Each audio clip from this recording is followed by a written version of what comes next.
Бул Кыргыздын улуттук баш кийими шөкүлө. Бул шөкүлөнү биздин жаш кыздарыбыз, жаш курагына жараша эң кичинекей кыздарыбыз кийишкен. Кол өнөрчүлүк ириминин жетекчиси Батма Исакова окуучуларга улуттук баш кийимдердин, курак жана кийиз буюмдардын жасалышын үйрөтөт. Учурда анын тобунда 40ка жакын кыз бар. Жылдык программа боюнча аларга ар бир өнөр түрү этап менен көрсөтүлөт. Жумасына 2 жолу келишет балдар, 2 сааттан окутабыз.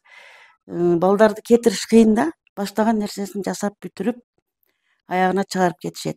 Анан биздин окуучуларды кызыктыра турган дагы нерсе, бизде тез көргөзмө сынактар болуп турат. Анан апалардай болобуз деген өзүбүз дагы облусттук сынактарды уюштурабыз. Ошого эң жакшы мыкты окуучуларыбызды катыштырып, быйыл жеңүүчү аталган окуучулар жакында ысык көлдө боло турган көргөзмө сынакка катышышат.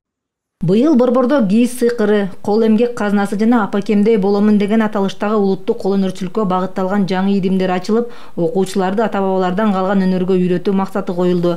Жыл соңунда алардын иштеринин жыйынтыгы катары атайын көргөзмө уюштурулду. Мугалимдердин ошол тажрыйба алмашуу максатында, билимин жогорулатуу максатында 4 семинар өткөздүк. Мына жакында эле Алай районунда ошол боз үйлөрдү кантип иштеп чыгабыз, жасайбыз. Ушул багытта мастер-класстар өткөзүлүп, анан райондон келген мугалимдер жана балдардын чыгармачылык борборунун директорлору атайын сунуштарды айтып кетти. Быйылкы окуу жылынан баштап ар бир райондо ошол боз үйдү үйрөтүү боюнча кружокторду, иримдерди ачабыз быйыл.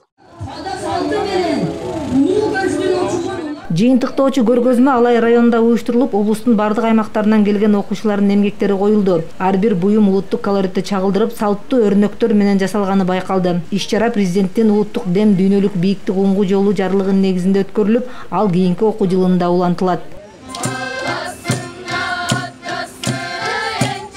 Белгилей кетсек, азыркы тапта билим берүү мекемелеринде улуттук дем, дүйнөлүк бийиктик жана инсандын адеп акылактык өнүгүүсү жана дене тарбиясы боюнча жарлыктар ийгиликтүү ишке ашууда. Анын алкагында улуттук наркты жайылтууга багытталган бир катар программалар түзүлгөн.